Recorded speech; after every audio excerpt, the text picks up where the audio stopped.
The rain came in sideways off the Pacific, the way it always did in October in Oak Haven, Oregon, not falling so much as arriving, pressing itself against everything, soaking into the bark of the Douglas firs, pooling in the ruts of logging roads, finding every crack in every window frame of every tired house in town. Oak Haven was the kind of place that had been forgetting itself for 30 years. The big Cascade timber mill had shut down in 1987, and the town had never quite recovered from the amputation. What remained was a grid of rain-darkened streets, a post office, two bars, a diner on the interstate, a middle school that smelled of mildew and burnt coffee, and about 4,000 people who had stayed because leaving required a kind of energy. The town seemed to drain right out of you. Eli Carver had been born here. He had never been anywhere else. He was 13 years old, 4'9", and weighed somewhere around 90 pounds, depending on whether he had eaten that day. He had his mother's dark eyes and his absent father's slight frame, and he moved through the hallways of Oak Haven Middle School the way water moves around a stone, quiet, unnoticed, finding the path of least resistance. He was not the kind of invisible that comes from being shy. He was the kind of invisible that comes from learning, very early, that being seen carries a cost. His mother, Diane Carver, worked the breakfast and dinner shifts at Kellerman's Diner out on Interstate 5, 6 days a week. She left the house before 6 in the morning and came home after 9 at night, smelling of bacon grease and coffee, her feet swollen in her waitress shoes. She was 36 years old and looked 45. She loved Eli the way people love things they are terrified of losing, fiercely, exhaustingly, and sometimes from a distance that neither of them could quite close. Eli had been making his own breakfast since he was 9. He had been navigating the brutal social architecture of Oak Haven Middle School entirely on his own for longer than that. The house on Sycamore Street where they lived was a rental. 2 bedrooms, a bathroom with a slow drain, a kitchen where one of the burners on the stove had stopped working 2 winters ago, and neither of them had gotten around to calling the landlord, because the landlord was the kind of man who made the calling of him feel like an imposition. Eli kept the house as clean as he could manage. He took out the trash on Tuesdays. He stacked the mail on the kitchen counter in a way that separated bills from everything else, which was a system he had developed at 11 when he had found a past due notice on the electrical account that Diane hadn't opened.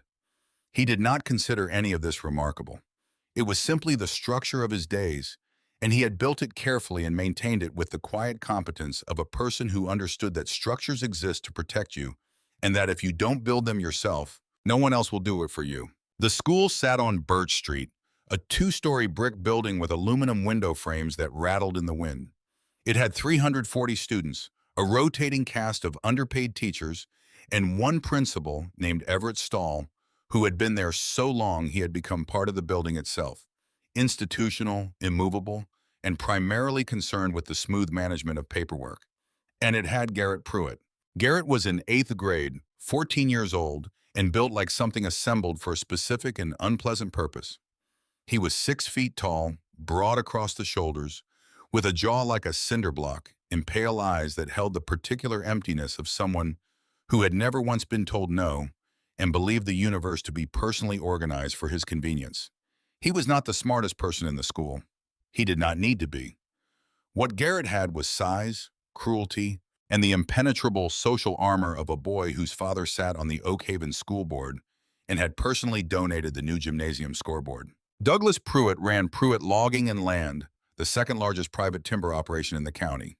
He drove a black F350, wore Wranglers with a crease ironed into them, and attended school board meetings with the quiet authority of a man who understood that money, distributed carefully and consistently, was more effective than any argument.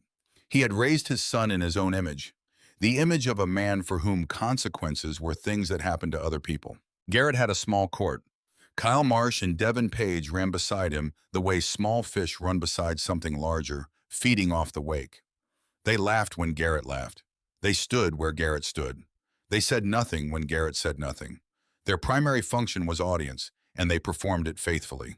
Eli had been on Garrett's radar since the first week of 7th grade, when he had made the mistake of correctly answering a question in Mr. Alderman's science class that Garrett had answered wrong. It was a small thing, a question about the composition of the atmosphere. 78% nitrogen, Eli had said quietly, Not to show off, simply because it was true, and the silence after Garrett's wrong answer had felt like something that needed filling. Garrett had looked at him for a long moment after class. That was all. Just looked. But Eli had felt it the way you feel a change in barometric pressure. Something shifting in the air around him. Some new and dangerous attention settling onto his shoulders like weight. By October of 8th grade, that attention had become a kind of daily weather system. Predictable. Inescapable. Arriving with the same grinding regularity as the rain. That Tuesday began like most Tuesdays. Eli's alarm went off at 5:45. He dressed in the dark, jeans, a gray long-sleeve shirt, his one good hoodie. He ate cereal standing at the kitchen counter because the table was covered in Diane's nursing school applications, forms she had been filling out slowly, one page at a time, on the nights she had enough left in her after the diner shift. He washed his bowl, packed his backpack, checked that his asthma inhaler was in the front pocket, and walked to school in the rain. He arrived before most of the other students, which was by design. The empty hallways were safer. He retrieved his books from his locker, went to homeroom, and sat in his customary seat. Third row, second from the window, close enough to the door to leave quickly. By 9 in the morning, Garrett Pruitt had already been watching him for 40 minutes. It happened at lunch. The cafeteria at Oak Haven Middle was a low-ceilinged room that amplified everything. The scrape of chairs, the clatter of trays, the compressed roar of 300 kids talking.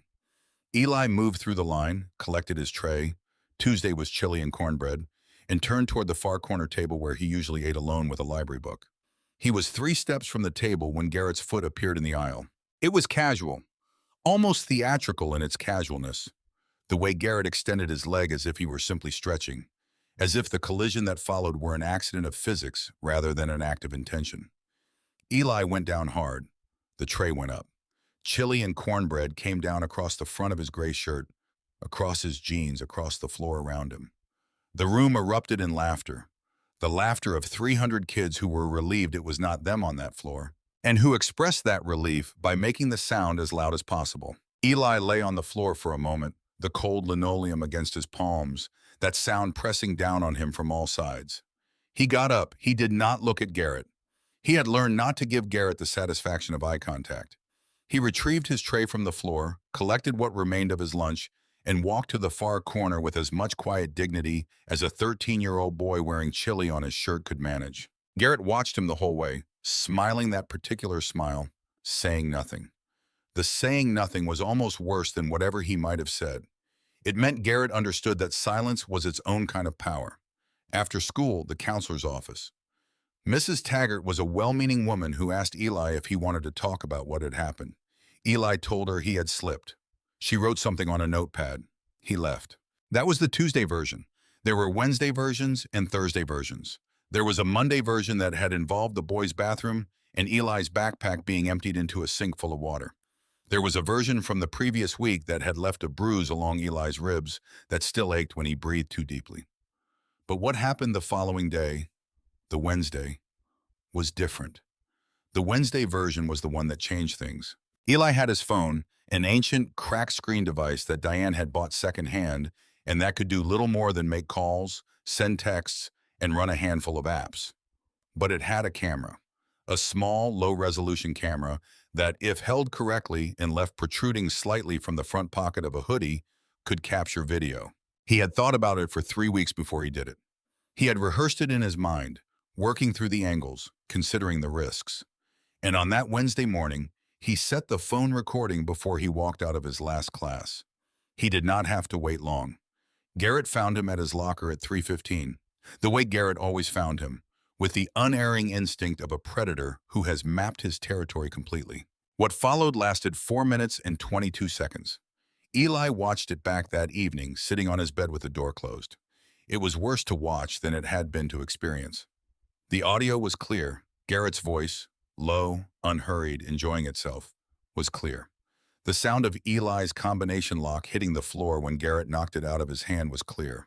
The sound of Garrett's boot heel coming down on Eli's asthma inhaler, the small plastic crunch of it, was very clear. Eli sat with the phone in his hands for a long time after the video ended. The next morning, he walked to the main office before first period and asked to speak with Principal Stahl. Everett Stahl was 61, gray-haired, and had the look of a man who had spent 3 decades carefully managing his own stress levels. His office smelled of old coffee and laminated paper. He had a photograph of his family on his desk and a plaque on the wall that read, "Every student deserves to feel safe," which someone had given him at a district conference in 2009.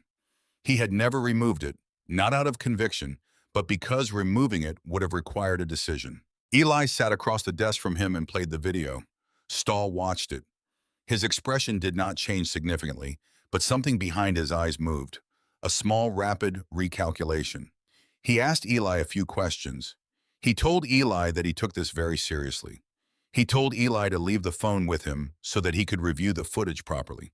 He told Eli to go to class. Eli went to class. What Eli did not see, what he had no way of seeing, was that Principal Stahl picked up his phone 12 minutes later and dialed Douglas Pruitt's personal cell number, which he had saved in his contacts under D. Pruitt Board, with the small instinctive courtesy of a man who understood which calls needed to be made first.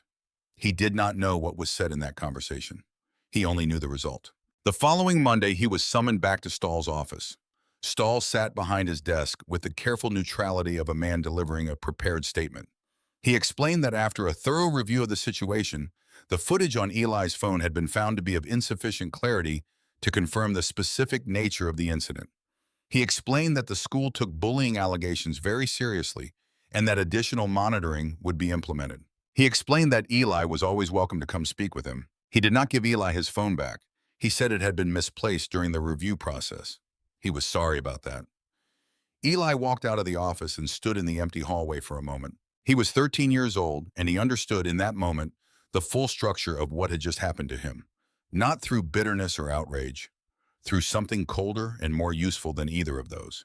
He understood that the institution of this school was not arranged against him exactly. It was arranged for other things, for smoothness, for continuity, for the preservation of relationships that kept the lights on and the scoreboards functional. He was not a priority. He was a friction, and frictions in well-managed institutions get reduced to their minimum. He put his hands in his pockets and went to class and said nothing about it to anyone.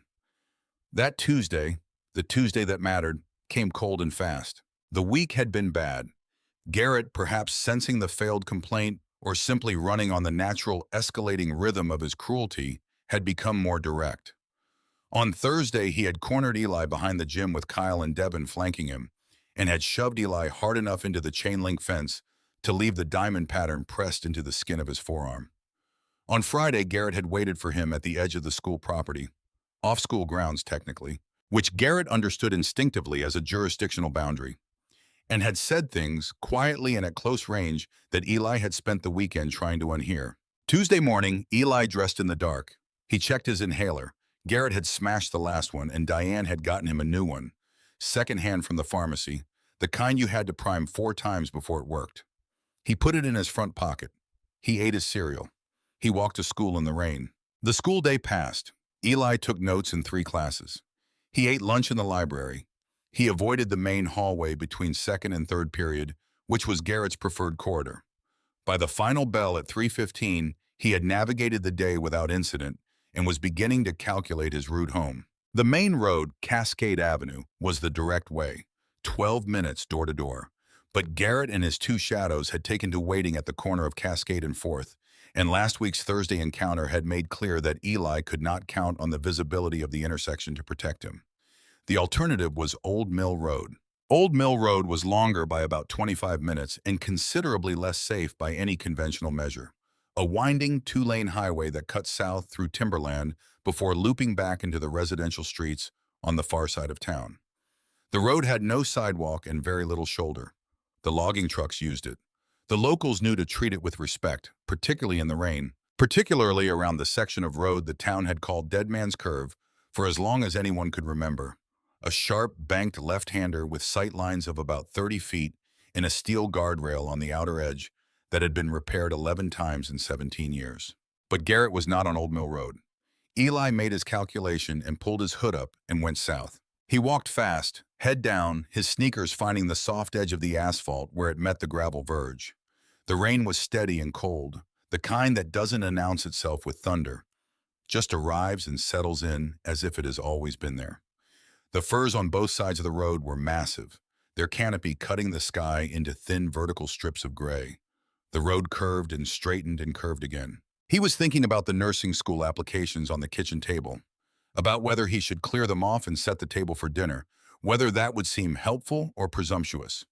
He was thinking about the chapter on the water cycle in his earth science textbook that he needed to read by Thursday. He was not thinking about Garrett Pruitt for the first time in several days, which felt like a small private mercy.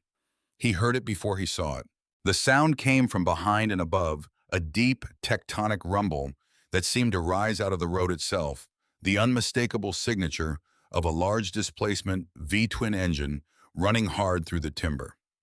Not a truck. Something with rhythm to it, something that breathed in a particular way. Two beats close together, a pause, two beats close together. The mechanical heartbeat of a Harley-Davidson pushing through the curves of Old Mill Road. Eli stepped further onto the gravel shoulder without thinking about it, giving the road as much room as he could. The sound grew and then everything happened at once. The Harley came around the curve behind him fast but controlled, its single headlight catching the rain in a cone of white. And in the same moment, from the opposite direction, from around the blind corner of Dead Man's Curve, a logging truck came through. No trailer. Running wide the way logging trucks sometimes did when they were empty and moving fast. And the driver knew this road and believed he knew how much room he had. The truck was over the double yellow line by 2 feet, maybe more, its left wheels throwing arcs of muddy water across the road. There was no room. The Harley's brakes locked. The scream of rubber on wet asphalt cut through the rain like something physical. The rider, a massive figure in black leather, had perhaps half a second to make a decision and made it. He laid the bike down rather than hit the truck head-on. The Harley went sideways across the asphalt, sparks cascading from the engine guard, and the truck clipped it. Not a full impact, just a glancing blow from the front corner of the cab. But at that speed, on that surface, it was enough. The motorcycle went airborne. It rose off the road in a slow, terrible arc, 800 pounds of chrome and steel, rotating, and came down off the shoulder into the steep embankment below the guardrail. The rider was separated from the bike in the air, thrown into the blackberry brambles that lined the embankment, crashing through them in an explosion of wet branches, and came to rest against the base of a massive Douglas fir with a sound that Eli would hear in his sleep for years afterward. The bike came down on top of him. Not fully, not the entire weight centered on one point, which would have been instantly fatal. But the engine block, the heaviest single component of the machine, came down across his chest and upper left leg, and the bike settled there, exhaust pipe ticking in the rain, rear wheels spinning slowly against nothing. The logging truck did not stop. Eli stood on the shoulder of Old Mill Road and watched its taillights disappear around the next curve. He stood there for what might have been 3 seconds or might have been 30. The only sounds were the rain and the settling of the wreck below and the rhythmic tick of cooling metal. Then a sound came up from the embankment, low and wet and human. A groan. Eli looked down the embankment. Through the rain and the broken brambles he could see the dark shape of the motorcycle, could see the glint of chrome, could see something large and motionless beneath it, and he could see it clearly even from the road. The slow, dark spread of liquid across the mud and leaves that was not oil and was not water and was not anything good. He should have run for help. He understood this. He understood that he was 13 years old and weighed 90 pounds and had no training and no equipment and no practical ability to affect the situation below. He understood all of this the way you understand things that your brain processes while your feet are already moving. He went down the embankment. It was steep and slick, the mud soft from 3 days of rain. The blackberry canes grabbing at his jacket and drawing thin red lines across the backs of his hands as he pushed through them. He slid the last 6 feet on his knees and came to rest at the edge of the wreckage. The man beneath the motorcycle was enormous, 6'2" at least, with the kind of physical mass that comes from decades rather than gym memberships. He wore heavy black denim, steel-toed boots, and a leather vest over a denim cut, both layers, and across the back of the vest, twisted to the side by the impact, clearly visible in the gray light, a winged skull, detailed and terrible, and above it a rocker that read in heavy block letters, Hell's Angels. Below that, a bottom rocker, Oregon. Eli had never been close to a Hell's Angel before. He had seen them once at a gas station on I-5, a pack of 7 or 8 of them filling their tanks and drinking coffee from the mini-mart in the particular contained way of men who understand that their presence constitutes a kind of statement. He had watched them from the back seat of Diane's car with the specific fascination of a child who has been told something is dangerous and cannot stop looking at it. He took a step backward up the embankment. The man's head moved, heavy, slow, like a clock winding down. His face was broad and dark-bearded, the skin gone the color of old concrete, his eyes trying to focus. They found Eli, and in them Eli saw something that knocked the fear sideways. He saw the same thing he saw in his own face in the mirror every morning before school. Not pain exactly. Not the specific pain of a man with 800 pounds of motorcycle on his chest. Something underneath that. Something older and more fundamental. He saw a person who was trapped, and who knew they were trapped, and who had no way out of it alone. The man's lips moved. His voice came out wrecked and wet. "Kid," he said, "get back, it's going to blow." Eli smelled it then. Raw gasoline, sharp and immediate, coming from the ruptured tank. He could see the fuel pooling in the mud to the left of the engine, spreading toward a nest of shorted wiring at the base of the headlight assembly, where sparks were still throwing small blue-white pulses in the rain. He could run. He was close enough to the embankment to make it in 4 seconds, up the slope, onto the road, away from whatever came next. He was a 13-year-old boy with no particular obligation to this stranger, this enormous, leather-clad stranger with the death's head on his back, who lay in the rain below Oak Haven's most dangerous curve. He stood there for 1 full second, calculating. Then he dropped his backpack in the mud and went to work. The motorcycle's front handlebars were the logical point of leverage. He grabbed them with both hands and pulled. The bike did not move. He repositioned, changed his angle, pulled again, harder, his sneakers finding no purchase in the mud, sliding out from under him. The chrome was slick with rain and blood. He slipped, caught himself on the frame, felt the heat from the engine block against his palm, and yanked his hand back. "Too heavy." The man's voice was barely there. "Kid, save yourself. You need to go." "Shut up," Eli said. He did not recognize his own voice when he said it. It came out flat and direct, and without the tremor he would have expected. He straightened up and looked at the embankment around him.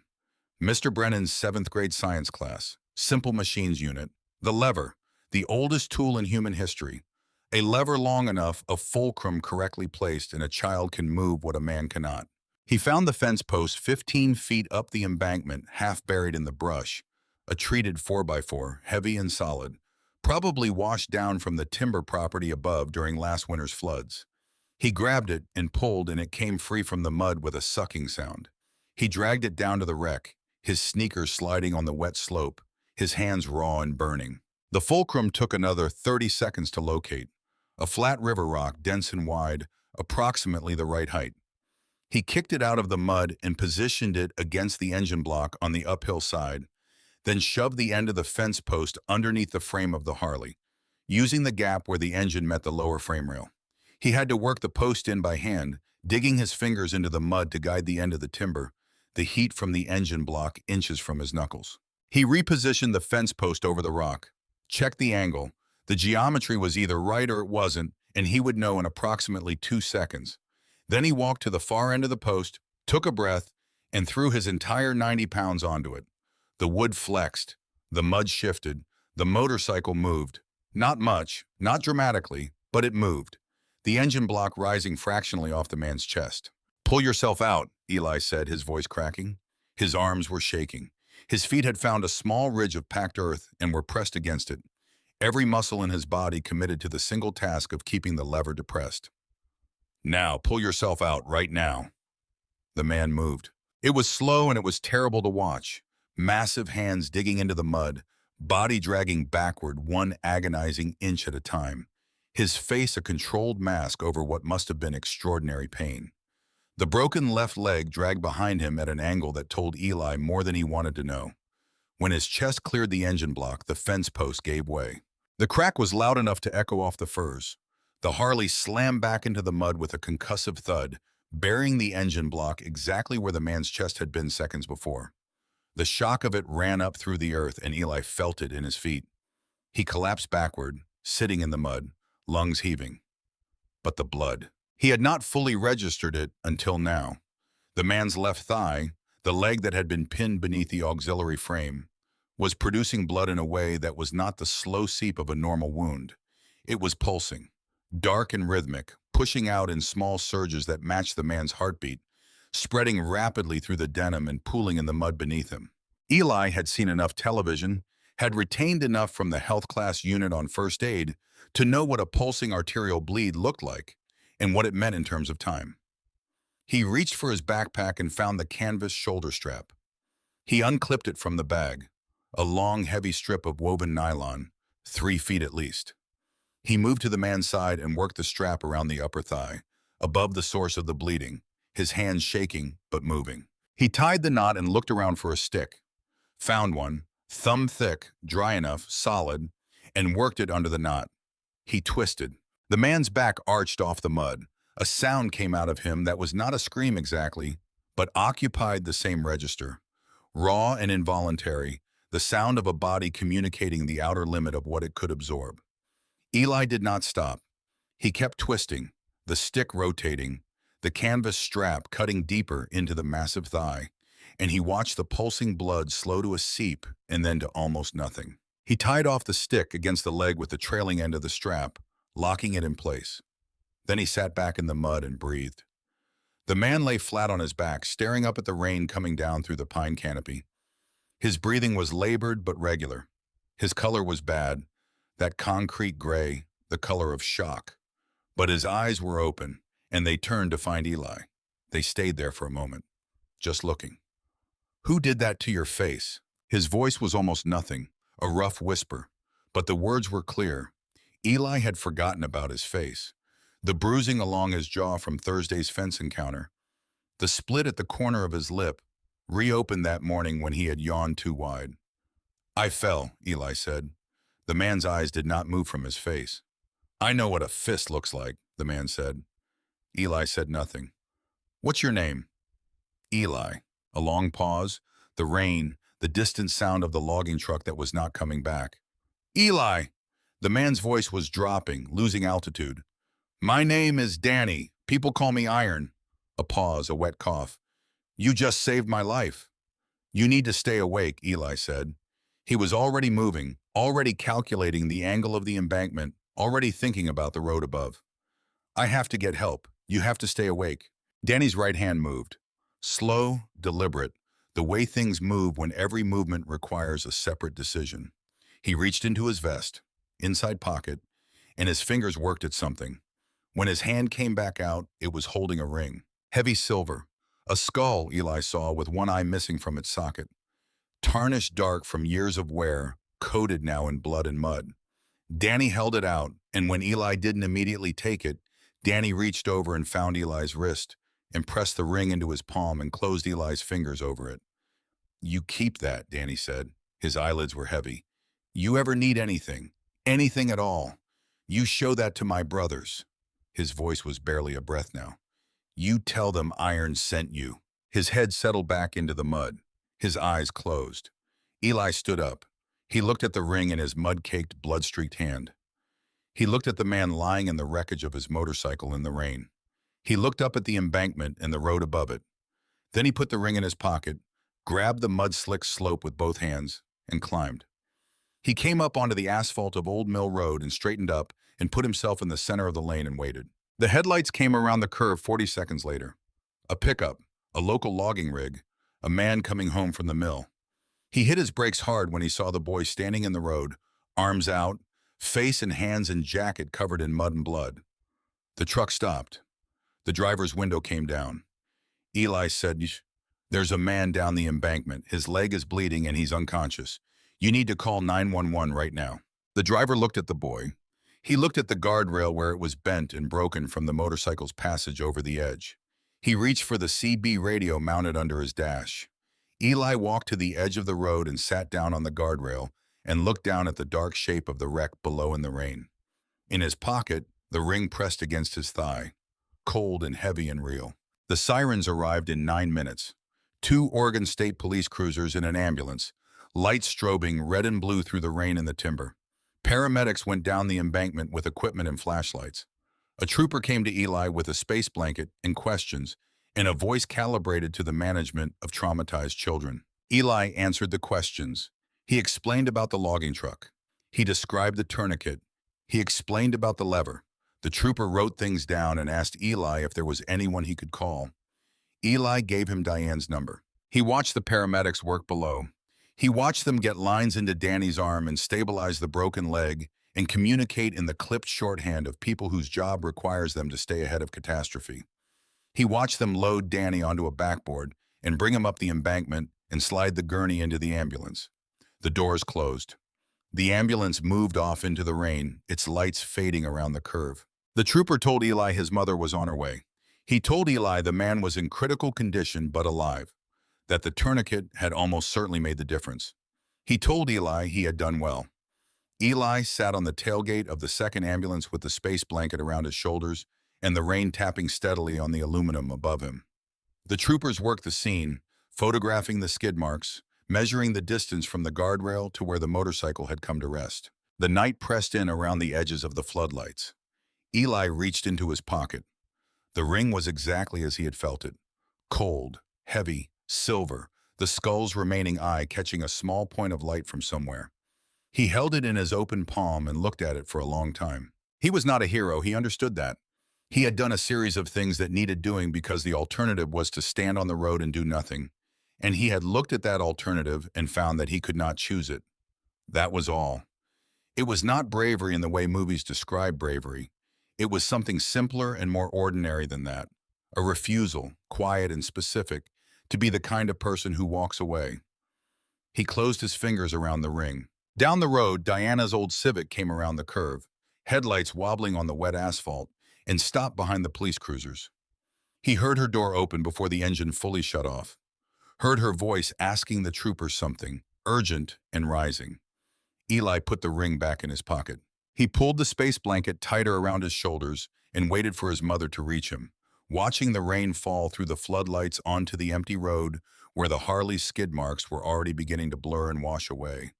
And for the first time in as long as he could remember, he was not thinking about Garrett Pruitt at all. She held him for a long time in the parking lot where the trooper had waited with him, and he let her, standing inside her arms with his chin on her shoulder, while she breathed unevenly against his jacket. She asked him questions in the car on the way home.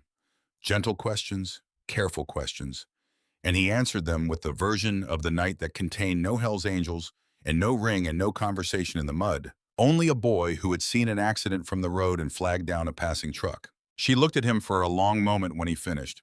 Then she looked at the road ahead and drove the rest of the way home in silence. And he could not tell whether she believed him or whether she had made the same calculation he had, that pressing further would cost them something neither of them could afford to spend. He showered, he slept. The days that followed passed with the surface appearance of ordinary October. Garrett was absent Wednesday. Eli didn't know why and didn't ask. That single-day absence registered as a loosening in his chest, a slight easing of the constant low-grade vigilance he carried through the halls like a second backpack. He moved through the day with something approaching normalcy, took his notes, ate his lunch in the library, answered questions in earth science without first checking to see who was watching. But Thursday, Garrett was back. By the following Monday, the escalation had become concrete. It began with small things. Garrett and Devin appeared at Eli's locker between second and third period and stood close enough that Eli had to edge around them to reach his combination lock, their silence designed to communicate that they could make this physical at any moment and had chosen, for now, not to. On Tuesday, in the lunch line, Kyle Marsh stepped on the back of Eli's shoe hard enough to send him stumbling into the student in front of him, and when Eli turned around, Kyle was looking at the ceiling with the blank innocence of a boy who had no idea what had just happened.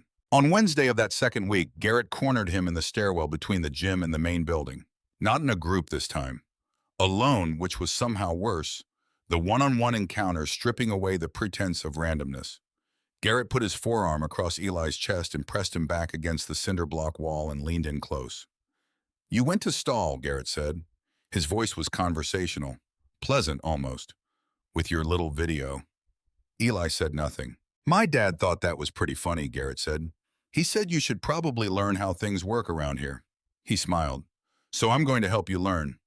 He took the glasses off Eli's face, held them up, looked at them as if they were mildly interesting. Then he bent them slowly, not snapping them, just warping the frame, twisting one arm out of alignment, and handed them back. "You should be more careful," he said, and walked away down the stairs. Eli stood in the stairwell and looked at the bent glasses in his hand, put them back on his face, the frame now sitting crooked, one lens angled slightly downward. He went to class. That evening, Diane found him at the kitchen table with the glasses in front of him, trying to straighten the frame with a butter knife. She didn't say anything at first. She sat down across from him and watched him work. Then she reached over and took the glasses gently from his hands and looked at them. And when she looked up at him, her expression had the particular controlled quality of a person keeping something at a very low temperature. "Eli," she said. "It was an accident," he said. She looked at him for a long moment. Then she set the glasses down and folded her hands on the table. "I'm going to call the school tomorrow," she said. "Mom, I'm calling," she said. Not loudly, just finally. She called the next morning before her shift, standing at the kitchen counter in her diner uniform, with the phone against her ear and a photograph of Eli's warped glasses on her phone ready to send. Eli heard her voice from his room, steady and clear, explaining, not pleading. And then a pause while Stahl responded. And then her voice again, asking a specific question about procedure and documentation. He went to school before she hung up. 2 days later, she had an appointment with Stahl in person. She took the photographs of Eli's bruises, the ones along his ribs from the fence encounter, the one along his jaw. She took the photograph of the glasses. She sat across Stahl's desk and laid them out in a row and spoke in the voice of a woman who had been doing things alone for a long time and had learned that the only way to get anything done in this world was to be absolutely precise about what you wanted and what you expected to happen. Stahl listened. He nodded. He told her that he took this very seriously. He told her he would initiate a formal review process. He told her that the district had a zero-tolerance policy on harassment and that this policy would be enforced without exception. He called Douglas Pruitt from his desk phone approximately 40 minutes after she left his office. Eli never knew exactly what was said in that call. He knew the outcome. 3 days after the meeting, Diane received a letter on school district letterhead. Not from Stahl directly, but from the district's legal department, a man named Hargrove whose signature was neat and practiced, informing her that a thorough internal review of the situation had been completed and that the evidence available did not support a formal disciplinary finding at this time. The letter noted that the district remained committed to student safety and encouraged Diane to continue communicating with school administration. It was a very clean letter. Every word in it had been chosen for what it did not say. Diane sat at the kitchen table after dinner and read it twice. She set it down face up. Eli sat across from her and watched her face. She was not crying, but there was something behind her eyes. Not defeat exactly, but the specific exhaustion of someone who has used up a particular resource and does not yet know where more of it will come from. "We'll figure something out," she said, to the letter or to Eli or to both of them. Eli nodded. He went to his room and sat on the edge of his bed and reached into his jacket pocket and held the ring without taking it out. Just wrapped his hand around it, feeling the weight and the shape of it, the ridges of the skull's carved eye socket against his palm. The third week was worse than the second. Garrett had received some signal from the encounter with Stahl. Not an explicit message, perhaps, but the kind of signal that power sends to itself when the machinery has been tested and found to be working correctly. He became bolder, more public. The incidents moved back into open spaces. The cafeteria, the courtyard, the stretch of sidewalk between the main building and the gym. On Monday of the third week, Garrett tripped Eli in the cafeteria again. Same move, same casual extension of the leg. Eli went down the same way, the tray going up, the food coming down. This time the tables around them barely looked up. No eruption of laughter, just the cafeteria noise continuing without interruption, the scrape of chairs, the clatter of trays. No one stopped eating. That indifference, Eli found, was somehow worse than the laughter had been. Cruelty at least acknowledged him. Indifference was a different thing entirely. Indifference was erasure. This time Eli got up and looked directly at Garrett. Garrett met his eyes and smiled. Just smiled pleasantly, the way you smile at something small and harmless. Eli picked up his tray and walked to the far corner table, and when he sat down, he realized his hands were shaking. Not with fear exactly, but with something that had been accumulating for 3 weeks, pressing against the inside of his ribs, looking for a way out. That Sunday, the 22nd day since the accident, Eli was eating breakfast when Diane left the morning paper on the table before heading out for her shift. He moved it aside to make room for his bowl, and the headline caught his eye. He set the bowl down. The article was at the bottom of the front page of the Oak Haven Tribune, below the fold. Small, 2-column inches. The kind of article newspapers run when the facts are limited and the reporter is working from a police statement and a hospital media release. Local man survives Highway 9 crash. Daniel R. Rourke, 41, of Oak Haven, was listed in stable condition at Oak Haven County General Hospital following a motorcycle accident on Old Mill Road on October 14th. Rourke, who suffered multiple fractures and significant blood loss, is recovering in the hospital's intensive care unit. A spokesperson for the Oregon State Police noted that an unidentified Good Samaritan at the scene had applied emergency first aid that medical personnel credited as life-saving. The investigation into the hit-and-run logging truck remains open. Eli read the article twice. Then he folded the paper, put it on the kitchen counter, and sat for a while at the table with his hands around his cereal bowl thinking. Danny Rourke was alive. He was in the ICU at County General, which was on Millbrook Road on the north side of town, 3 miles from where Eli was sitting. He had been alive for 22 days, and the article said stable, which was better than critical, which was what the trooper had said on the night of the accident. Eli had thought about Danny intermittently over the past 3 weeks, but in an unfocused way, the way you think about things that are outside your sphere of influence. He had assumed, without fully examining the assumption, that Danny was either dead or recovering in some world entirely separate from Eli's, that the transaction between them on the embankment had been complete in itself, a closed loop. But now, sitting in the kitchen with the paper folded on the counter and Diane's nursing school application still covering half the table, Eli found himself thinking about something different. He had not gone to that embankment to be owed anything. He had gone because the alternative was unacceptable. But in the 3 weeks since, he had been living with a question he hadn't consciously formed until this moment. Was the man he had saved someone worth saving? It was not a simple question. He understood that. It had no clear answer he could arrive at by logic or research. But he needed to ask it in person, face to face, the way you need to do certain things in person, because doing them any other way is a way of not doing them at all. He put his bowl in the sink, retrieved his jacket from the hook by the door, and walked north on Cascade Avenue toward Millbrook Road. County General was a 4-story concrete building that smelled of industrial cleaner and recirculated air. Eli had been in it once before, when he was 10 and had broken his wrist falling out of the oak tree behind their rental house. He remembered the fluorescent lights and the linoleum and the particular institutional patience of a building that had been absorbing human crisis for decades without being significantly altered by any of it. He took the elevator to the 3rd floor. The doors opened and he stepped out and stopped. The ICU waiting area and the corridor beyond the double doors looked like a staging ground for something. 6 large men occupied various positions along the hallway, some sitting, some standing, one leaning against the wall with his arms crossed and his eyes moving across the space with a slow, professional attention that cataloged everything in it. They wore heavy denim and leather, boots with thick soles, and cuts, the sleeveless denim vests that served as the formal dress of their specific world, adorned with patches and pins and the death's head that Eli now recognized immediately. 2 nurses behind the station at the far end of the corridor were speaking to each other in low voices, their body language communicating the specific tension of people who are responsible for a space that is temporarily not under their control. Eli stood by the elevator and assessed the situation. The largest man in the hallway was also the closest. He was seated in a plastic chair that appeared structurally unequal to the task, with a blonde beard braided at the bottom and a scar that ran from his left cheekbone down to the line of his jaw. His cut bore a patch that read SGT at arms and a name rocker below it. Brick. He had the stillness of a man who has learned to conserve energy for moments that actually require it. And when Eli stepped off the elevator, those pale eyes found him immediately and did not move. Brick looked at Eli for a moment. Then his expression shifted.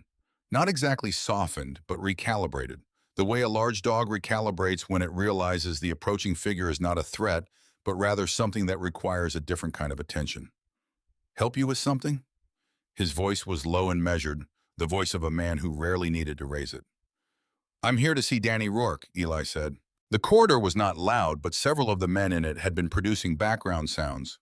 Low conversation, the creak of leather, the scrape of boots on linoleum, and those sounds stopped when Eli said Danny's name. He felt the shift in attention without looking for it, the way you feel a change in temperature. Brick looked at him steadily. Is that right? He was in an accident on Old Mill Road 3 weeks ago, Eli said. I want to know if he made it. Visiting hours for the ICU are family only, Brick said. I know, Eli said. I'm not family. Something moved behind Brick's eyes.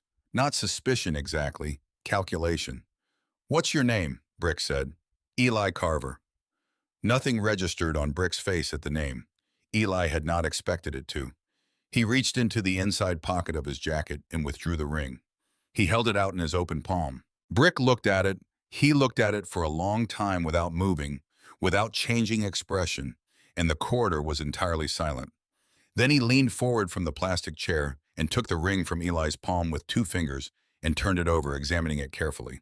He looked at the skull, the missing eye, the specific wear pattern in the silver, the places where decades of wear had burnished the raised surfaces bright and left the recesses dark. He turned it back and placed it in Eli's hand. He looked at Eli's face. He looked at the bruise along Eli's jaw, faded now to a greenish yellow at its edges. Tell me exactly how that tourniquet was tied, Brick said. The knot, the stick, all of it. Eli told him, precisely. The backpack strap, the branch, the direction he twisted, how many rotations before the blood slowed, how he secured the stick at the end so it wouldn't unwind.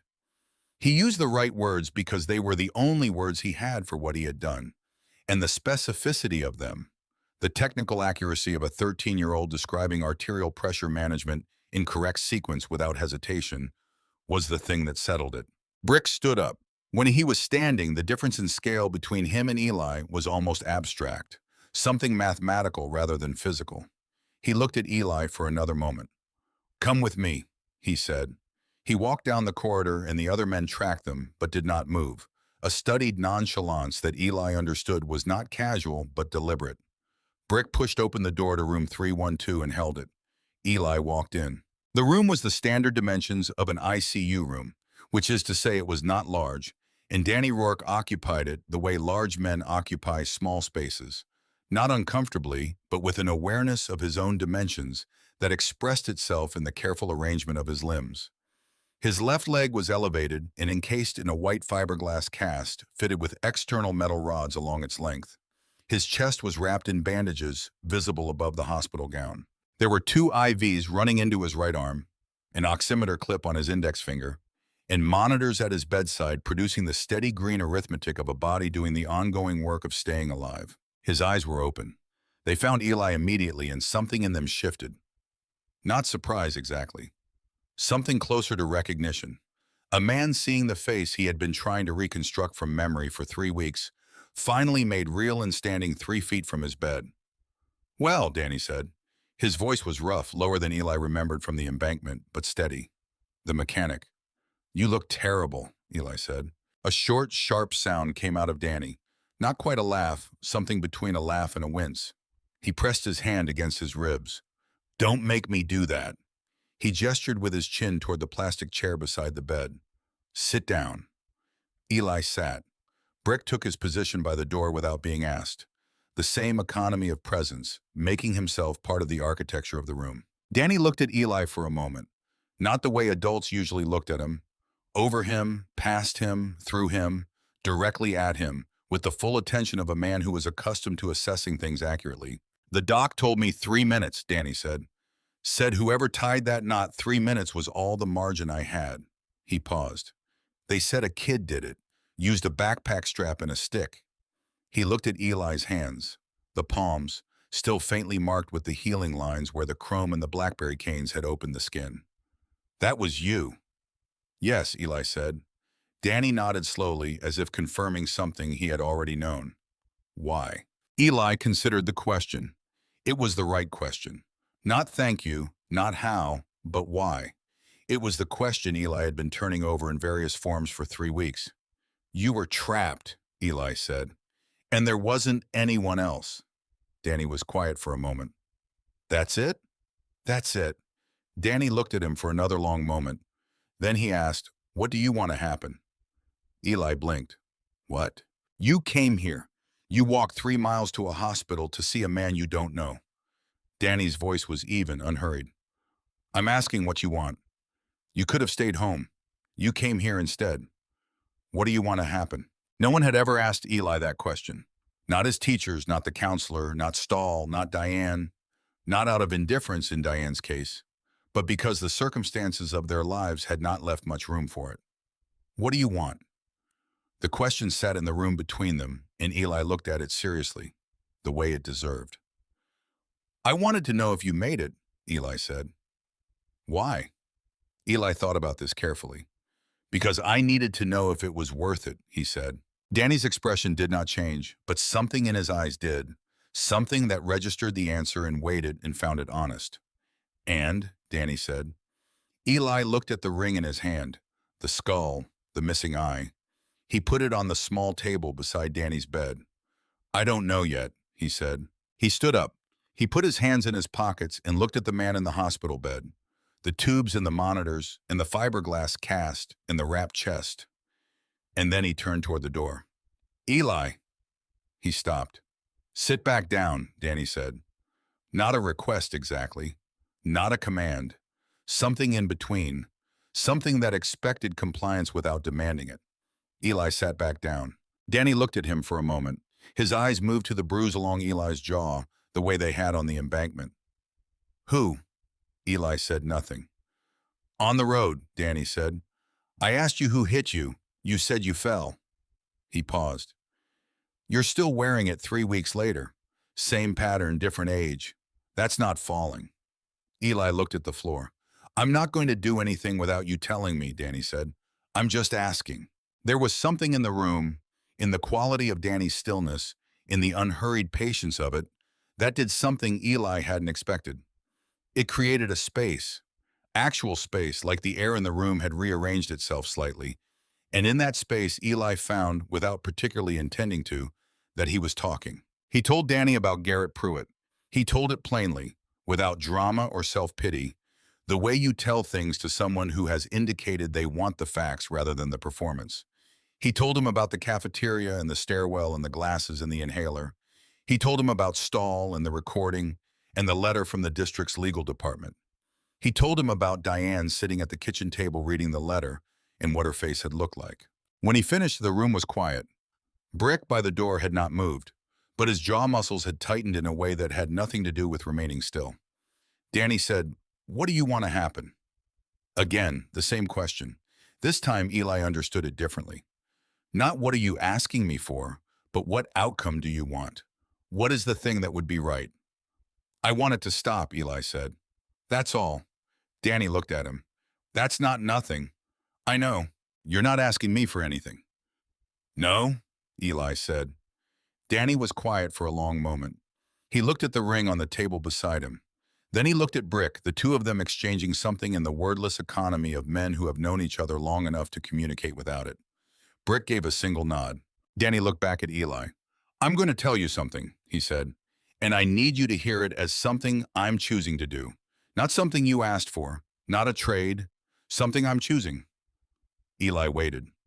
"I owe you a debt," Danny said. "Not a favor, a debt. There's a difference. A favor is something I do because it's convenient. A debt is something I pay because the ledger is wrong until I do." He picked up the ring from the table and held it out. "Keep that." Eli took it. "Now go home," Danny said, "and don't tell anyone you've been here." Eli stood. He looked at Danny one more time. "Was it worth it?" Danny asked. His voice was almost gentle. Eli considered the man in the bed, the monitors, the cast, the bandages, the particular stillness of a large man learning to be still. "Yes," he said, and meant it. He walked out of the room and down the corridor, past the men in their cuts, and pressed the elevator button and waited with his hands in his pockets and the ring against his palm. Behind him, through the closed door of room 312, he heard Danny's voice, low, directed at Brick, and Brick's response, a single clipped sentence. Then silence. He did not know what was said. He took the elevator down and walked home. 2 days later, on a Wednesday evening, Diane was doing laundry. Eli was at his desk doing homework, The water cycle chapter, finally, when he heard her in the hallway outside his room. A pause, then a knock. She came in holding his jacket. In her hand, between her fingers, was the ring. She had found it in the inside pocket when she was checking pockets before the wash. She held it out and looked at him with an expression that was not anger. Something more careful than anger, more serious. "Eli," she said. He put down his pencil. He told her the truth. All of it. The embankment, the fence post, the tourniquet, the conversation in the mud. He told her about Danny giving him the ring. He told her about the hospital 3 days ago, about Brick in the corridor, about the room with the monitors and the fiberglass cast. He told her about the question Danny had asked, both times. Diane sat on the edge of his bed while he talked. She did not interrupt. She did not ask clarifying questions. She sat with her hands folded in her lap and listened the way she listened when something was genuinely important to her, with her whole body completely still. When he finished, she sat for a moment in the silence. Then she got up from the bed and crossed the small room and put her arms around him, and Eli felt her breathing change. A long, slow, unsteady exhale, the sound of something held at tension being carefully, deliberately released. She held him for a while. He let her. When she stepped back, her eyes were wet. She looked at him the way she sometimes looked at him when she thought he couldn't see her doing it, with that particular expression that contained both tremendous love and tremendous fear, the two so bound together in her that they had become almost the same thing. "You should have told me," she said. "I know," he said. She looked at the ring in her hand. She turned it over once, looking at the skull, the missing eye. Then she placed it carefully on his desk, beside the earth science textbook. "Okay," she said quietly. Not approval exactly, not disapproval. Something more like acknowledgement. A woman recognizing that the world her son was navigating had dimensions she had not fully seen until now. She went back to the laundry. Eli sat at his desk and looked at the ring beside his book for a while. Then he picked up his pencil and found his place in the water cycle chapter and kept reading. The following day, Thursday, Garrett shoved Eli into the bank of lockers outside the gym with enough force to leave a red mark along Eli's shoulder that would darken to a bruise by evening. It was fast and casual. Over in 3 seconds, Garrett and Devin walking on without breaking stride. Garrett saying something to Devin that made Devin laugh. Eli straightened up, adjusted his bag, and went to gym class. That same Thursday afternoon in room 312 at County General, Brick set his phone on the tray table beside Danny's lunch and showed Danny a photograph. Brick had not taken the photograph himself. He had pulled it from the traffic monitoring archive that the county maintained on the highway. Footage from a camera mounted on a power pole at the intersection of Old Mill and Route 9. Footage that the state police investigators had apparently not examined because they were looking for the logging truck, not for vehicles parked at the scene. The frame was grainy and taken from distance, but the plate on the black F350 was clear enough, and the shape of the man standing beside it, standing at the edge of the road above the embankment, looking down at the lights of the emergency response below, at the ambulance, at the troopers, at the small boy sitting on the tailgate with a space blanket around his shoulders. That shape was clear enough too. Time stamped 8:47 p.m., 11 minutes after the 911 call. 14 minutes before the first cruiser arrived. Douglas Pruitt had been there. He had watched the whole thing from the road. He had seen Eli, he had seen the ambulance, and then he had gotten back into his truck and driven away before the police arrived. Danny looked at the photograph for a long time without speaking. "He stood there," Brick said. "Watched from the road, left before the cops came." Danny said nothing. "He knew a kid was down there," Brick said. "Alone." Danny handed the phone back. He looked out the window at the Oregon evening, the rain on the glass, the distant tree line, the lights of the town beginning to come on in the early dark. He was quiet for long enough that Brick said nothing either, understanding that this particular silence was one that needed to complete itself. Then Danny looked away from the window. "Call everyone," he said. His voice was quiet, absolutely level. "All charters, Portland, Seattle, Boise, Spokane." He paused. Irons calling in his markers. Brick looked at him. "All of them." "All of them," Danny said. Brick nodded once. He put the phone in his pocket and walked to the door. He paused with his hand on the frame and looked back. "Friday?" he said. Danny turned his head and looked out the window at the Oregon night.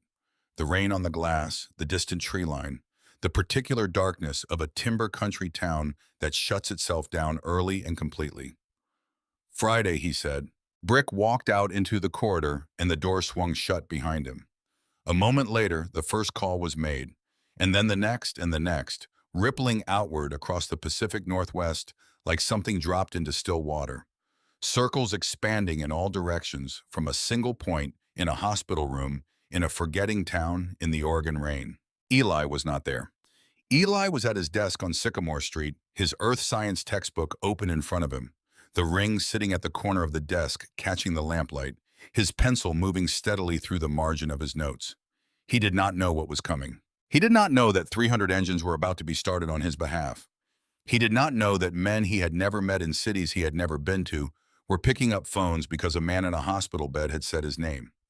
He did not know any of it. He only knew that the ring was on his desk, and that for reasons he could not have fully explained, its presence there felt like something. Not safety. He understood that safety was not the kind of thing that came from rings or from men in hospital beds. Something else. Something harder to name. The sense that there was a weight on the other side of the scale now. Something real and solid that had not been there 3 weeks ago.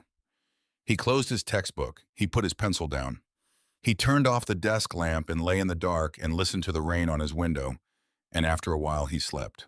Garrett Pruitt woke up that Friday morning at 6:15, the same time he woke up every morning, because Douglas Pruitt ran a household on schedule and had raised his son to understand that discipline in small things was the foundation of power in large ones. He showered. He dressed in the jeans and flannel that were the standard uniform of Oak Haven male adolescents. He came downstairs to find Douglas already at the kitchen table with his coffee and his phone, scrolling through something with the focused attention of a man who managed multiple things simultaneously and considered this a virtue.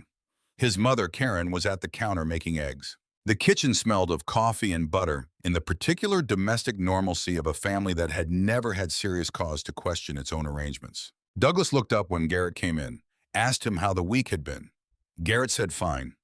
Douglas asked about the math test on Thursday. Garrett said he thought he did okay. Douglas nodded with the satisfied brevity of a man whose son was performing adequately and who had other things to attend to. Karen put eggs in front of both of them, and they ate. At 7:40, Douglas backed the black F350 out of the garage and drove Garrett to school. He stopped at the curb in front of Oak Haven Middle, the truck idling with the low authority of a vehicle that cost more than most of the families in this town made in a year. Garrett grabbed his bag and got out. Douglas said, "Have a good day." Garrett said, "Yeah." The truck moved off down Birch Street. Garrett looked at the school building and felt the comfortable weight of his own certainty settle over him like a coat. Today was Friday. He had plans for today. He had told Devin and Kyle on Thursday afternoon, in the specific casual way that made clear it was not a suggestion, that Friday was going to be the day they finished the thing with Eli Carver. 3 weeks of escalation had produced no meaningful consequence. The letter from the district had made that clear enough. Stahl had made that clear enough. The Carver woman had made noise, and the noise had gone nowhere. The way noise always went nowhere when it ran up against the particular gravity of the Pruitt name in this town. He crossed the courtyard toward the front steps and found Devin and Kyle already there, sitting on the retaining wall with the practiced ease of boys who understood their position in the social architecture of this place. Other students were filtering in from the street, backpacks, hoods up against the light morning chill, the low collective murmur of a school day beginning. Garrett sat on the wall and waited. At 7:53, Eli Carver came around the corner of Birch and Cascade, walking the way he always walked. Head slightly down, pace steady, jacket collar up. He was alone.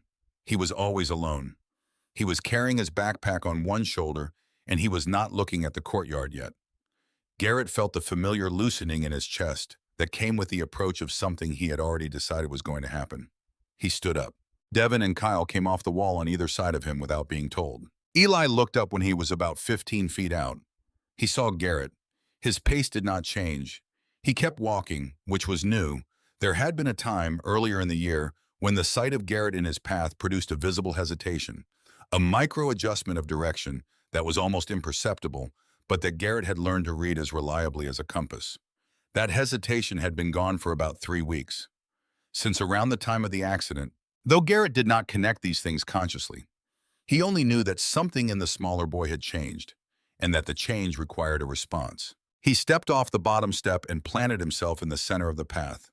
"Carver," he said. About 30 students in the courtyard went quiet in the specific way that crowds go quiet when the thing they've been peripherally aware of is about to become central. A teacher, Ms. Abrams, English, second floor, was crossing the courtyard toward the main doors, but she was 40 feet away and moving with the focused purpose of someone who had learned not to arrive at certain situations before they resolved themselves. Eli stopped 6 feet from Garrett. He did not look away. He did not look down. He looked directly at Garrett with an expression that Garrett could not immediately categorize. Not defiance, not the hot-eyed anger of a kid who's had enough.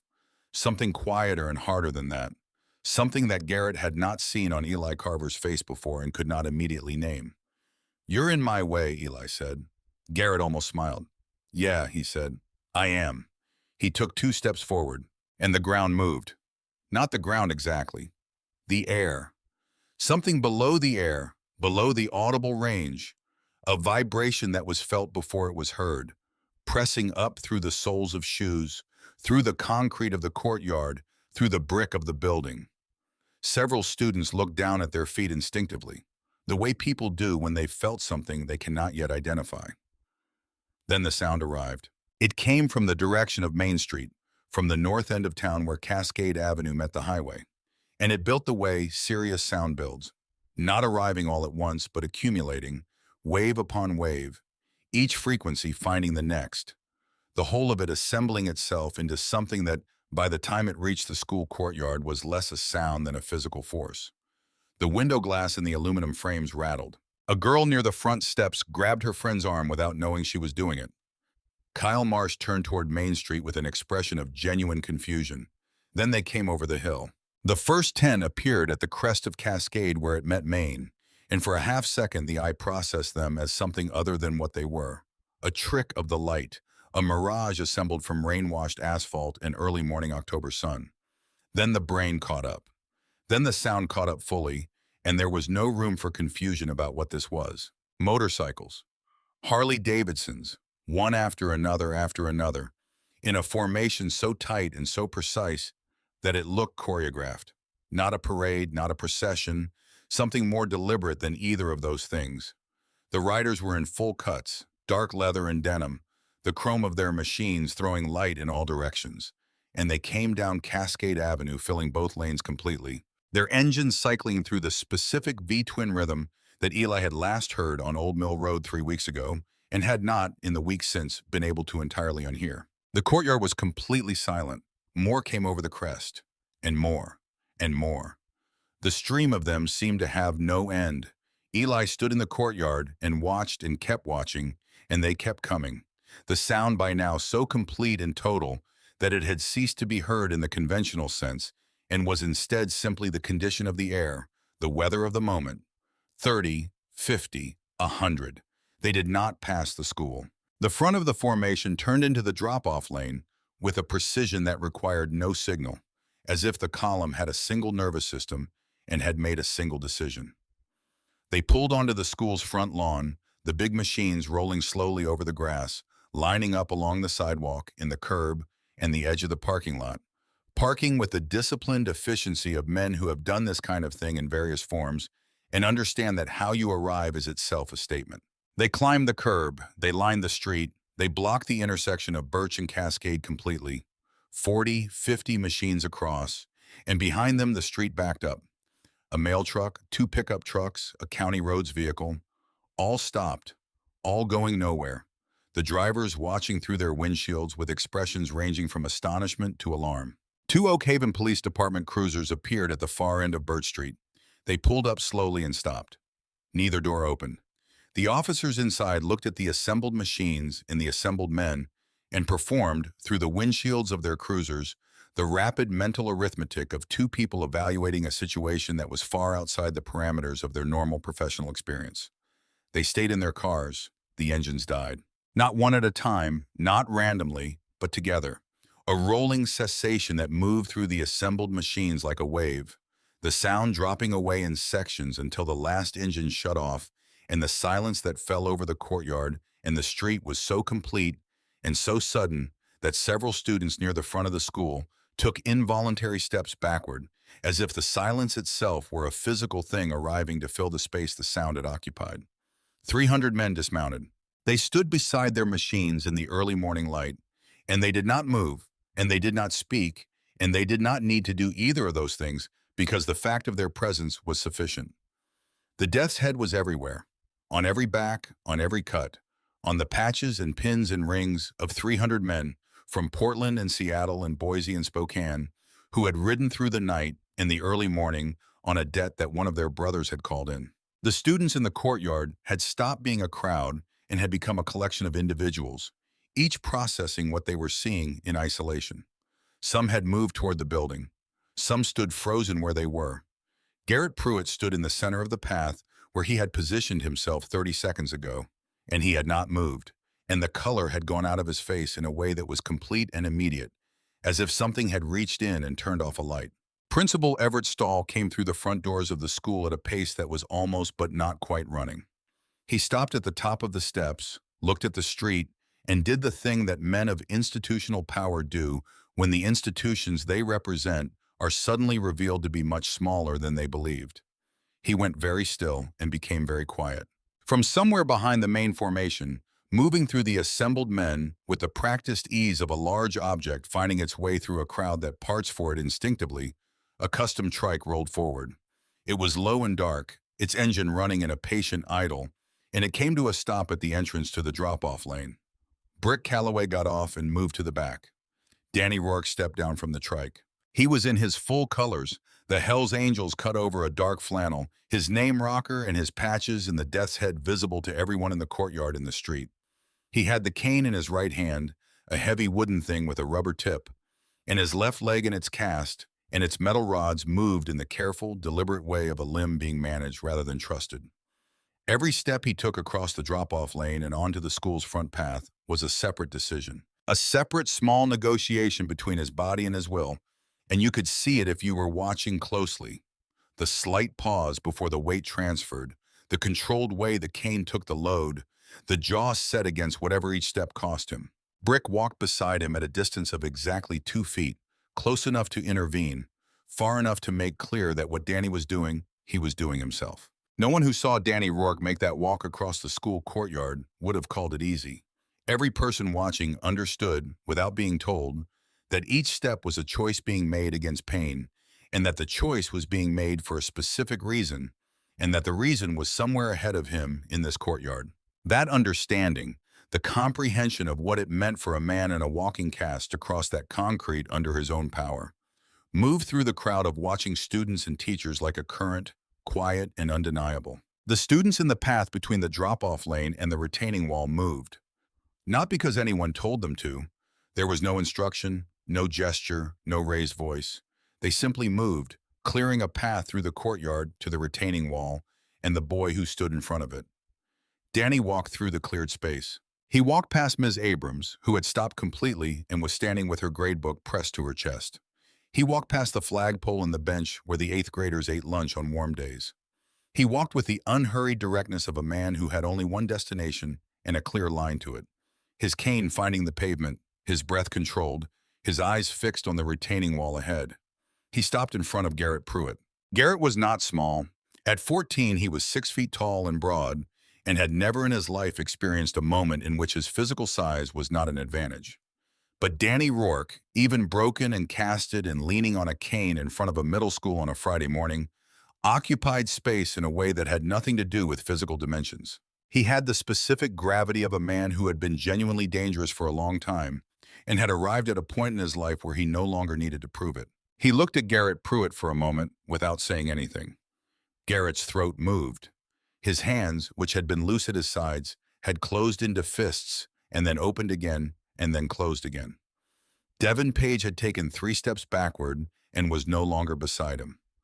Kyle Marsh had simply ceased to be anywhere near the situation. Danny spoke. "You're Garrett," he said. "Heat." His voice was not raised. It was not theatrical. It was the same quiet, level voice that Eli had heard in room 312, the voice of a man who had learned decades ago that volume is for people who aren't sure they're being taken seriously. Garrett nodded. One short, mechanical dip of the chin. Danny turned his head slowly, taking in the courtyard, the assembled students, the teachers on the steps, Stahl standing at the top with his hands clasped in front of him. Then his eyes found Eli. Eli was standing at the edge of the cleared path, 10 feet from the retaining wall, still holding his backpack strap. He had not moved since the engines died. He was not sure precisely that he was breathing. Danny raised one hand, not a wave, a gesture, a single extended finger pointing at Eli, deliberate and clear, visible to everyone in the courtyard. "That boy," Danny said. His voice carried in the silence the way voices carry in genuinely quiet spaces. Not because he projected it, but because there was nothing competing with it. "Is my brother." He let that sit. "He saved my life. On Old Mill Road 3 weeks ago, in the rain alone, with a fence post and a backpack strap." Danny's eyes moved back to Garrett, while your father stood on the road above him and watched and went home. The courtyard absorbed this. Douglas Pruitt was standing at the edge of the parking lot. He had come back, had seen the formation on Main Street from 2 blocks away, and driven back to the school by some instinct that he had not fully examined before acting on.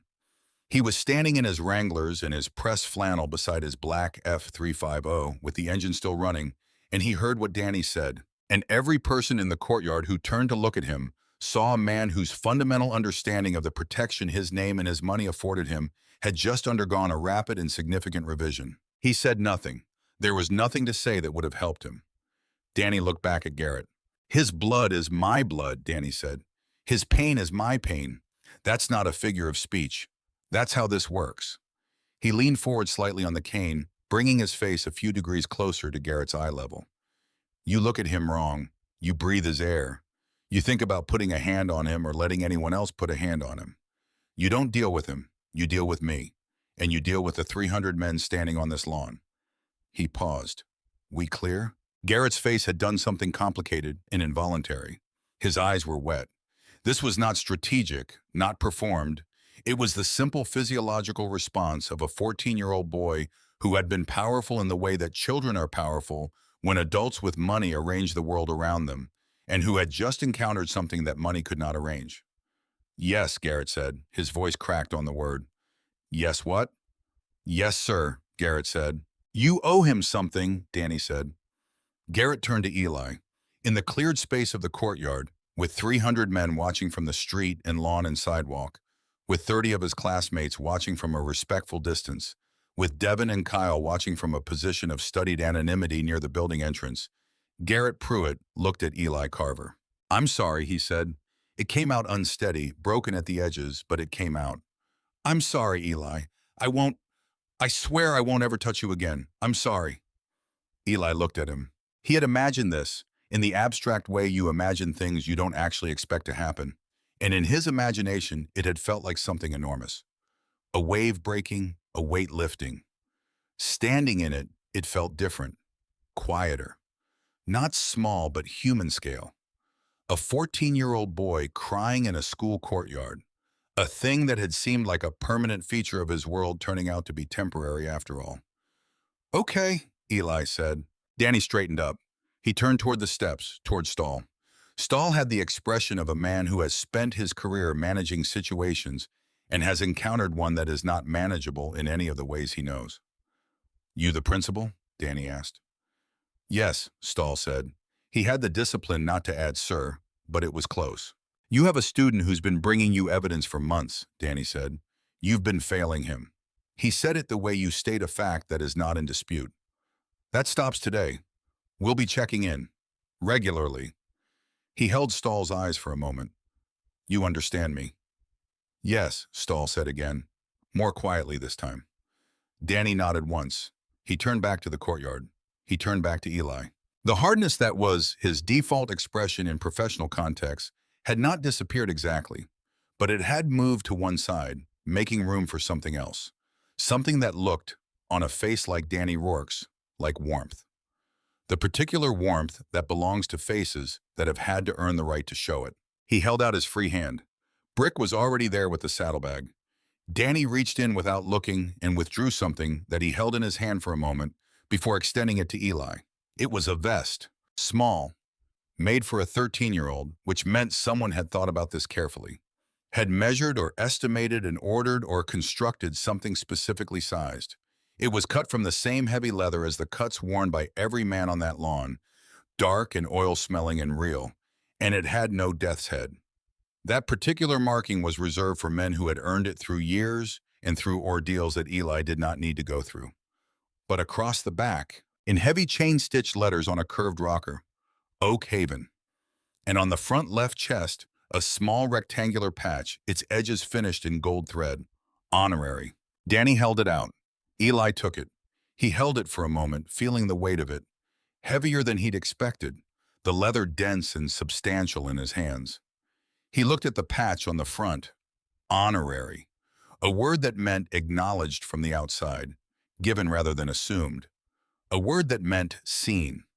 He put it on.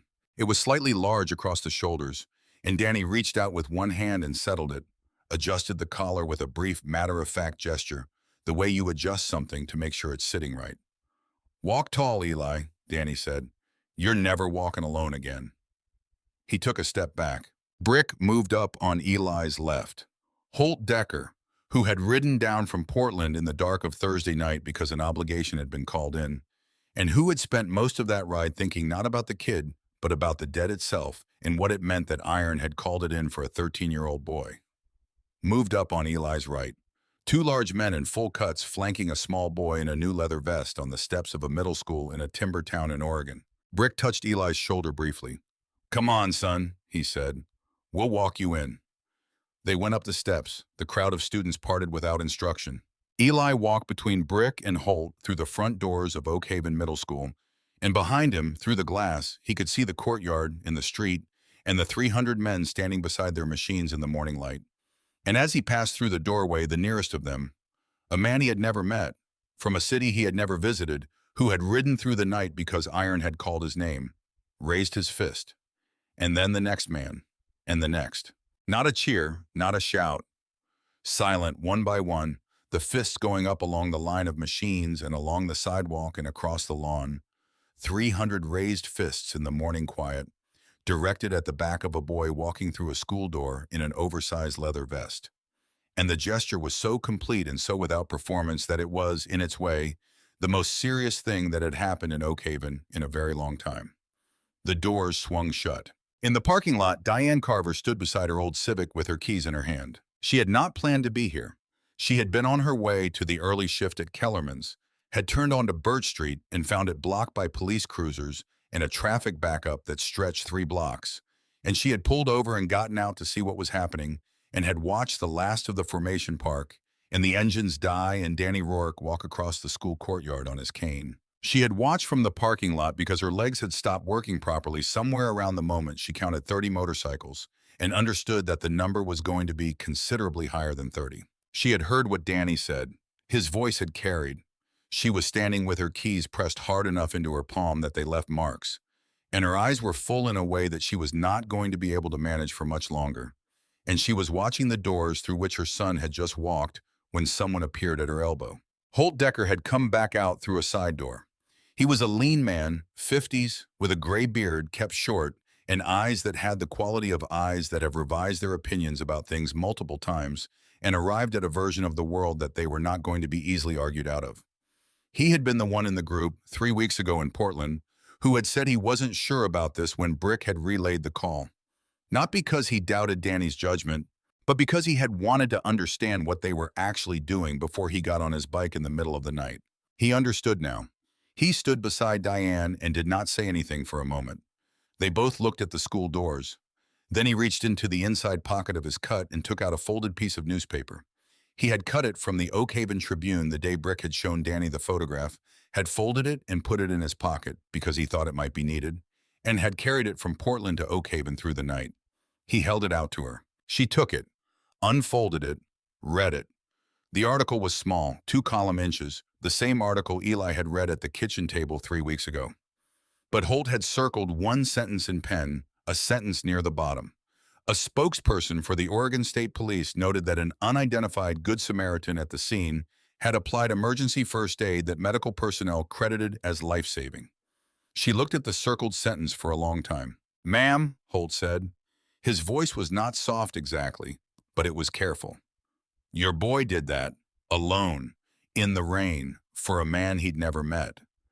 He paused, with a fence post and a backpack strap, in the dark, when he was 13 years old and 90 pounds, and had a bruise on his face that somebody else had put there. He let that sit for a moment. "That's who your son is." Diane looked up from the paper. Through the glass doors of the school, she could see the corridor beyond. Empty now, Eli and Brick out of sight, the building resuming itself around the ordinary facts of a school day.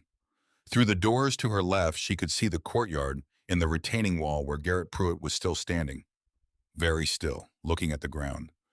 Through the doors to her right, she could see the street where 300 machines were beginning, very slowly, to move. Not in the urgency of departure, but in the patient assembly of a column preparing to leave.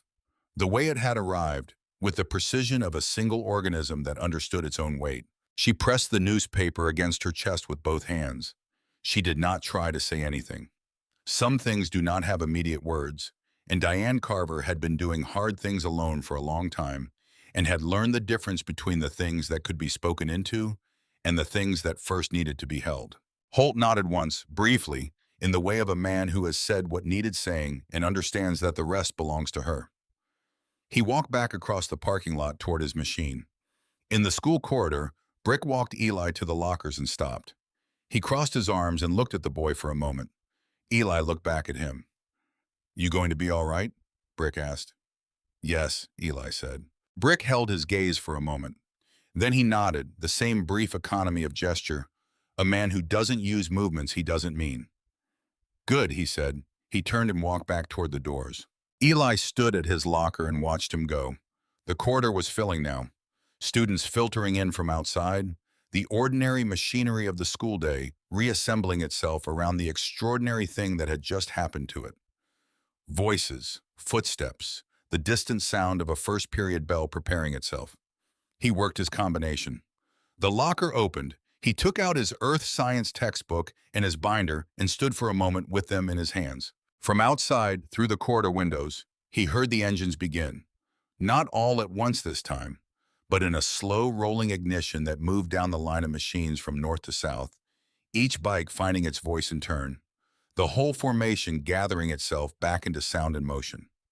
He heard the deep procession of it moving out of the drop-off lane and back onto Cascade Avenue, heard it building as the column assembled and moved, heard it recede as it went north toward the highway, up toward the crest of the hill where they had appeared 40 minutes ago. He stood at the window at the end of the corridor and watched the last of them go over the hill.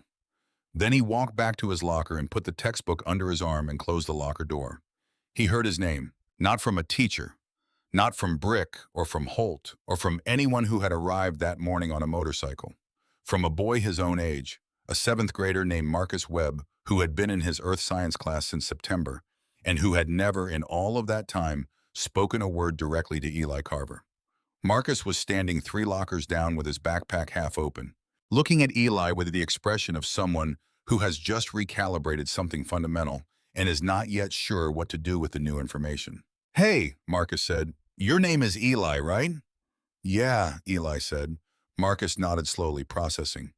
"Cool," he said, in the way people say things when they mean something more than the word itself carries. He went back to his locker. Eli went to class. He sat in his seat, 3rd row, second from the window, and put his textbook on the desk and opened it to the chapter on atmospheric pressure, which was what Mr. Brennan had assigned for today, and he held his pen and looked at the page. The leather vest was over the back of his chair.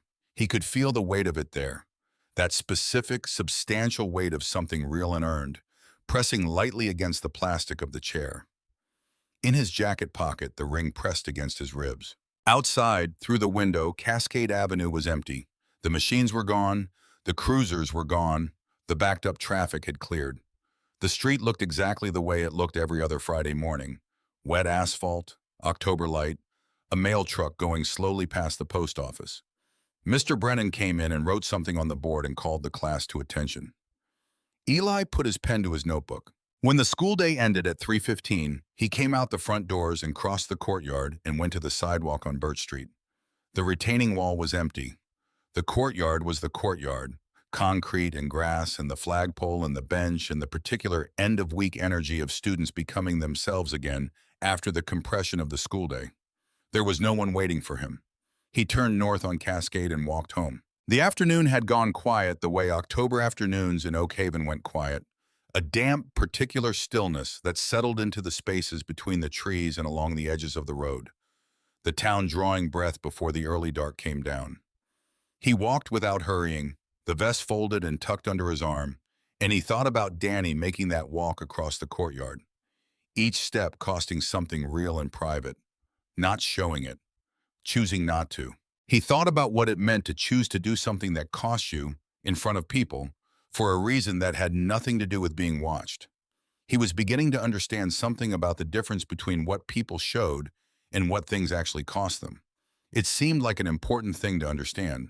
After dinner, after Diane had come home and held him in the kitchen for a long time without saying much, after she had pressed her forehead against the top of his head and breathed slowly and deliberately the way she breathed when she was trying to hold something steady, he went to his room and sat at his desk. He reached into his jacket pocket and took out the ring. He had thought several times over the past 3 weeks about what it would mean to give it back, about what it would mean to carry it indefinitely, about what Danny had said, "That's yours now, you earned it," and about whether earning something was the same as being ready for it. He set the ring on the desk. He looked at it for a while, the skull, the missing eye, the dark silver of it in the lamplight. Then he picked it up and put it on his right hand. The ring was too large for every finger except his thumb, and his thumb was not right either. It spun loose, too wide, sitting at the base of his thumb and rotating whenever he moved his hand. He would grow into it. He understood this, in the same way he was beginning to understand other things, that time moved in one direction only, that who you were at any given moment was not a fixed condition, that the world contained people and forces and possibilities that were not visible from inside the ordinary arrangements of a school day in a forgetting town in the rain.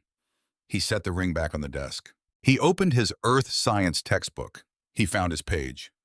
Outside his window, the October evening was settling into the specific dark of the Pacific Northwest. Dense and complete, the kind of dark that comes down out of the timber and the clouds together and makes the lit windows of houses look small and particular, each one a separate decision to stay warm and stay put against the size of the surrounding world. He read, he took notes. The pen moved steadily across the page. The ring sat at the corner of his desk and caught the lamplight. The skull's single remaining eye pointed toward the window and the dark beyond it and whatever was out there in the world that Eli Carver had not yet seen, but was no longer afraid to look for.